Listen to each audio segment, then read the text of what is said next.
Oi gente, hoje eu vim trazer um vídeo que é antigo já, que muita gente faz aqui no YouTube, mas que eu achei muito legal, que seria trazer ele aqui, são os 50 fatos sobre a gerontologia e o envelhecimento.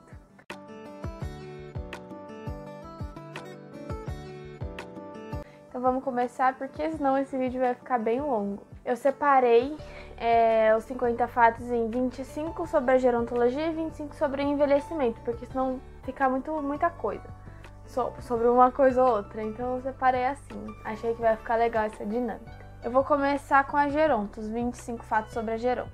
Bom, então para começar, né, a gerontologia é a área que estuda o envelhecimento. Para quem está conhecendo meu canal agora, né, chegou agora, veja os meus vídeos anteriores, eu tenho um vídeo que fala sobre o que é gerontologia. Então, para ficar inteirado do assunto, é só assistir os outros vídeos. O segundo fato é que só existem 2 cursos de bacharelado no Brasil de gerontologia, que é o na USP, em São Paulo, e da UFSCar em São Carlos. E para quem quiser também tem um vídeo com a Bia, que também é estudante de gerontologia, mas ela é da USP, e a gente comparou as grades do primeiro semestre. Então para quem quiser também assistir, eu vou deixar tudo na descrição, os links. O próximo fato é que são 4 anos de graduação. A gerontologia, ela surgiu antes da geriatria, dá para acreditar nisso? A gerontologia surgiu em 1903 e a geriatria surgiu em 1909. Quem quiser pesquisar aí no Google vai ver. São pouquinhos anos, mas é só pra gente ver como a gerontologia ela já existe há muito tempo e a gente não faz ideia, né? É um campo muito novo, mas ao mesmo tempo é porque ele não foi tão explorado. A gerontologia na USP, o período é vespertino e na UFSCar o período é integral. Na gerontologia a gente estuda bastante legislação, lei, direito dos idosos, a gente estuda também SUS, é claro, isso eu tô falando pela UFSCar, né? Na USP eu não sei exatamente como é, mas na UFSCar a gente estuda bastante como surgiu o SUS, a lei que institui o SUS, que é 8080, enfim, então a gente fala bastante de legislação. Tem muita aula no departamento de sociologia. No primeiro semestre eu tive introdução à sociologia, eram com professores de lá. E agora eu tô tendo aula de indicadores sociais, que também é no departamento de sociologia, mas no decorrer dos semestres tem muitas aulas no departamento de sociologia. A área de pesquisa na gerontologia tem muito potencial para crescer muito ainda. Existem poucos estudos, né, sobre essa área. Já tem, mas ainda comparado com as outras áreas do conhecimento tem poucos, então é uma área dentro da geronto que tem muito potencial e que precisa muito de novos pesquisadores. A gente estuda educação em saúde, inclusive é uma matéria que eu tô tendo esse semestre que eu tô amando e que eu acho que todos os cursos deveriam ter essa matéria porque é simplesmente maravilhosa. A gente entende como que a gente tem que fazer as ações em saúde, como que a gente tem que ensinar para o paciente a se cuidar ou ensinar que os hábitos dele não são tão bons para a saúde, etc. Então é esse jeito que a gente ensina e fala e como a gente faz essa ação. É muito legal, eu acho que todos os cursos deveriam ter essa matéria. Então, como eu falei antes, a gente está estudando indicadores sociais, mas a gente também tem que estudar estatística, mais especificamente bioestatística, né? E então, se engana quem acha que foi para gerontologia e se livrou da matemática. Inclusive, já vi meus veteranos falando que bioestatística é meio puxado. Então, enfim, é isso. A gente tem que estudar essas coisas também. E a última coisa sobre o curso em si é que na gerontologia a gente estuda bastante sobre saúde pública também. A gente tem no primeiro semestre saúde coletiva. E a gente, durante todo o curso, a gente vai falando sobre como a gente pode atuar, em que lugares, né, da rede de atenção, enfim. Então a gente estuda bastante sobre saúde pública, até porque a gente também é formado gestor em saúde, né? Então se a gente vai para a área pública, a gente tem que entender como funcionam as coisas na rede pública. Agora, um pouquinho mais voltado para a atuação, nós, gerontólogos, fazemos plano de envelhecimento, por exemplo. Uma das coisas, né, que a gente pode fazer é o plano de envelhecimento. E ele é muito importante porque vai fazer o idoso entender o que ele quer para a velhice dele, né? E como ele quer envelhecer e o que ele precisa melhorar, o que ele precisa manter, enfim. Então é muito importante. O plano de envelhecimento ele é individual e é muito importante isso porque cada idoso é único. A gente não pode generalizar a velhice, porque os idosos não são todos iguais. Então a gente faz esse plano individualizado. Os atendimentos, eles podem ser tanto individual ou em grupo. Isso quando a gente está falando das atividades, né, de estimulação cognitiva ou de grupo de conversa, mas a avaliação gerontológica mesmo, ela também é individual. O gerontólogo ajuda a garantir o direito dos idosos e também a criar novas políticas públicas para que os idosos tenham cada vez uma maior qualidade de vida. O gerontólogo não trabalha só com o público 60+. Ele também trabalha com todas as faixas etárias para falar sobre o envelhecimento, como envelhecer de uma maneira saudável, para quebrar os tabus também do envelhecimento, que existem muitos, né? Então, a gente até nessa matéria de educação e saúde, a gente fala, né, que a gente pode atuar com qualquer faixa etária, a gente pode fazer ação em saúde em qualquer faixa etária para tratar do envelhecimento, inclusive com as crianças. A gente também trabalha com a velhice saudável ou com a velhice fragilizada. A velhice fragilizada normalmente são idosos mais velhos que têm mais comorbidades. Como eu falei anteriormente, os gerontólogos eles são também gestores tanto das instituições que os idosos podem vir a frequentar, quanto do cuidado com o idoso também. Não é o mesmo trabalho do enfermeiro, da enfermeira, mas quando eu falo de gerir o cuidado dos idosos, algumas coisas que a gente entende que são específicas para o cuidado do idoso e que a gente pode auxiliar os outros profissionais da equipe multidisciplinar. A gente, que é da gerontologia, também tem um olhar muito voltado para o biopsicossocial. Então a gente olha as 3 esferas da vida, que é a parte psicológica, a parte social e a parte biológica, porque em saúde não é só a parte biológica que interessa. Tudo na vida da pessoa interessa e vai afetar a saúde dela. Infelizmente, a nossa profissão ainda não é regulamentada, mas ela está em trâmite, então, se Deus quiser, logo, logo teremos regulamentação. A gente tem na CBO, então a gente tem lá gerontólogo na CBO, mas ainda não é regulamentada. A gente também, apesar de ser um profissional de saúde, a gente também pode trabalhar na parte de assistência social, claro, repetindo, não como assistente social, mas a gente entende a esfera social do idoso, então a gente também trabalha na parte mais social. Não é necessariamente só com saúde que o gerontólogo pode atuar. A gente pode trabalhar tanto na rede pública quanto na rede privada. A gente se preocupa tanto com a prevenção quanto com a promoção de saúde.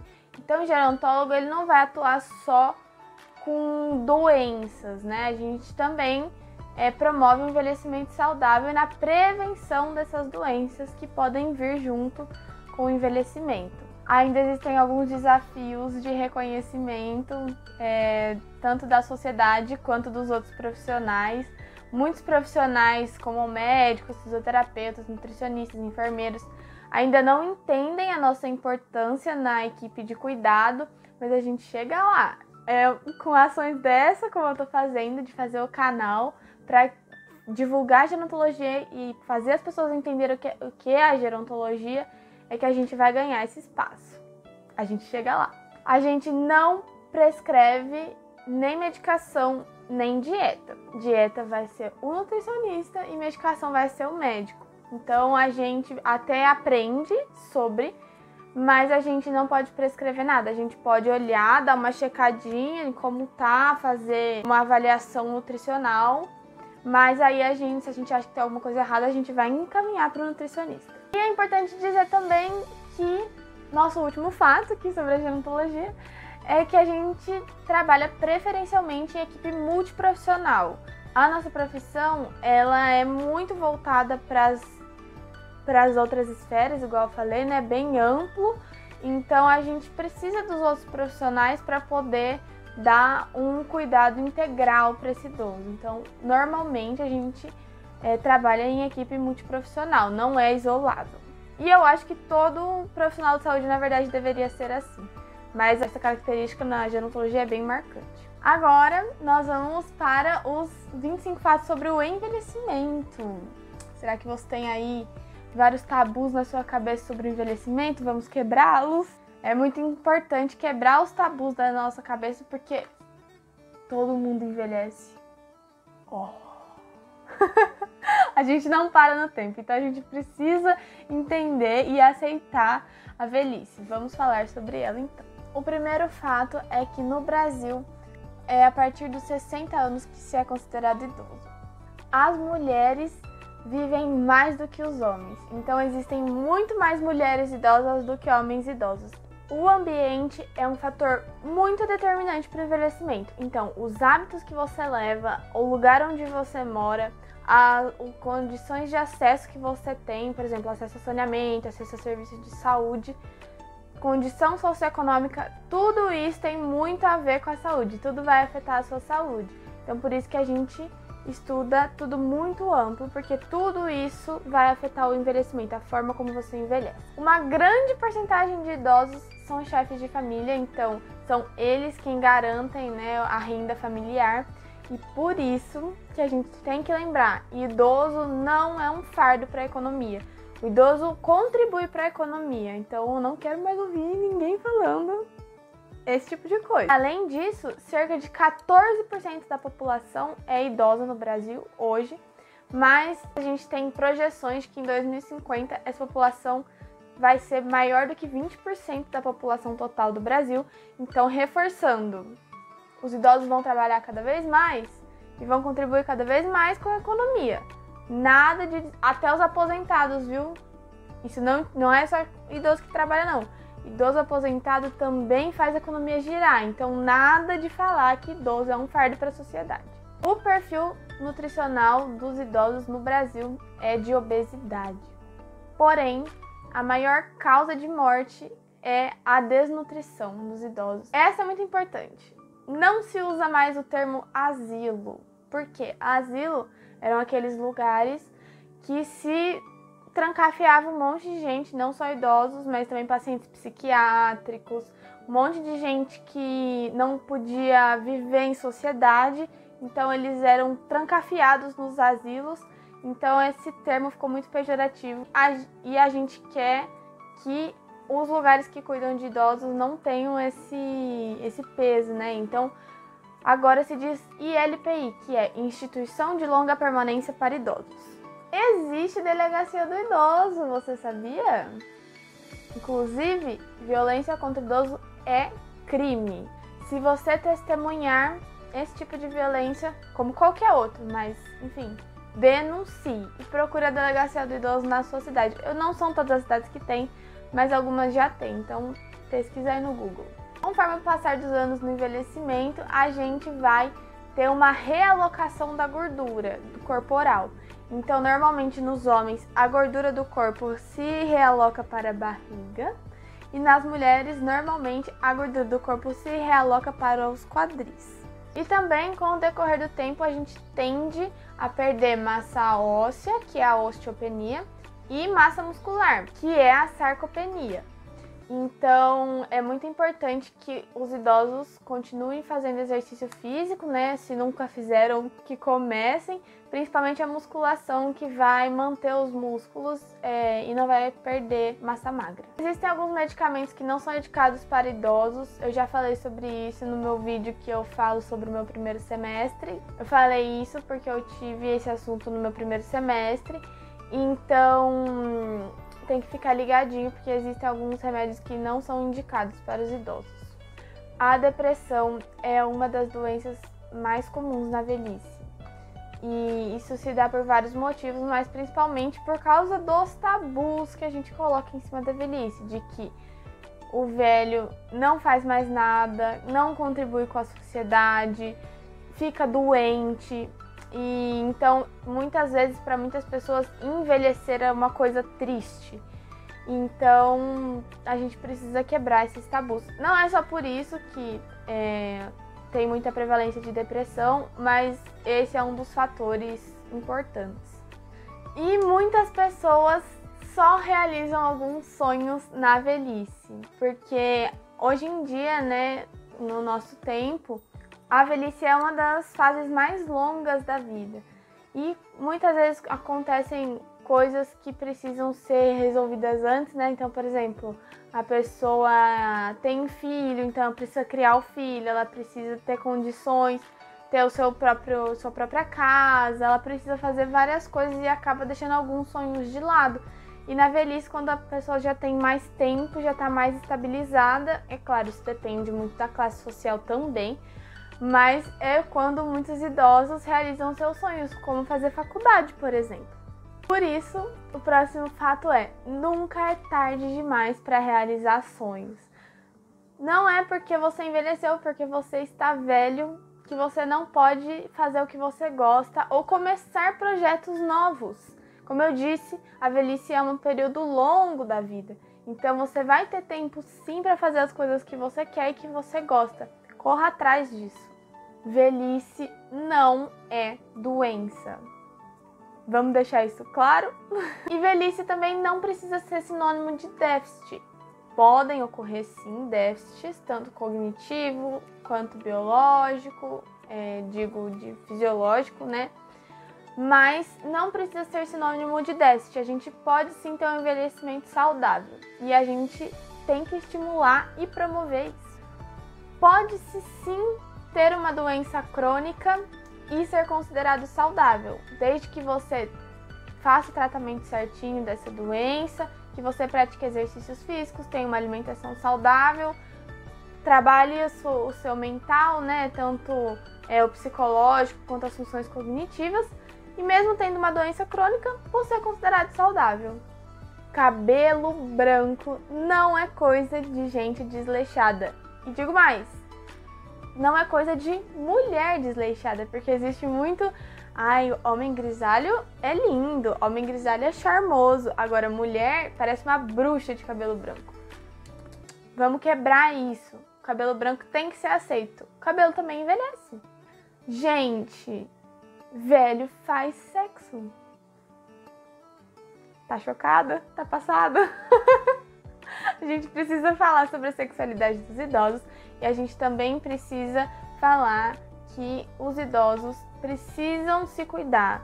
Então, usar preservativo é coisa de velho, sim, porque a gente, por mais que os velhos não possam mais ter filho, né, eles ainda podem pegar ISTs, que são as infecções sexualmente transmissíveis. Então, vamos falar sobre sexualidade na velhice. Tá estranhando que eu tô falando velho, velho? Pois é, velho não é xingamento. Quando você fala, olha o velho, isso é um xingamento? Se falar, olha o jovem, não é xingamento? Falar, olha o velho também não é xingamento. Ser velho é apenas uma característica, não é xingamento. O preconceito contra o idoso chama-se ageísmo. Duda, mas ageísmo não é preconceito com qualquer idade? Por exemplo, quando uma pessoa é muito nova e sabe alguma coisa e os outros falam, não, você não pode fazer isso porque você é muito novo para isso. Então, até é considerada, mas a gente precisa entender que a problemática mesmo é com os idosos. O jovem tem um papel muito de futurístico, os jovens são o futuro da nação. Então, existe muito menos preconceito com os jovens do que com os velhos. Então, a gente vai pensar que ageísmo é o preconceito contra o idoso, porque o idoso sofre muito preconceito todos os dias. Como eu disse anteriormente, violência contra o idoso é crime. E as punições podem ser de 2 meses até 12 anos de prisão. Fica ligado? E o nosso último fato vai ser: não existe melhor idade. Não existe, gente. Cada pessoa tem a sua história. Cada pessoa vive de uma maneira. Não dá pra falar que a velhice é a melhor idade. Porque todas as idades têm as suas próprias características e são muito especiais. Existe um post sobre isso lá no Geronto Studio, sabe? O Instagram da Bia, nossa amiga daqui do canal. Entra lá e dá uma conferida, ela fala bastante sobre isso. Eu vou parando por aqui, porque esse vídeo já ficou bem longo. Eu espero que vocês tenham gostado dos fatos. Quem quiser vir conversar comigo sobre eles, tirar qualquer dúvida, pode vir me chamar, tá bom? Até mais e boa semana pra vocês!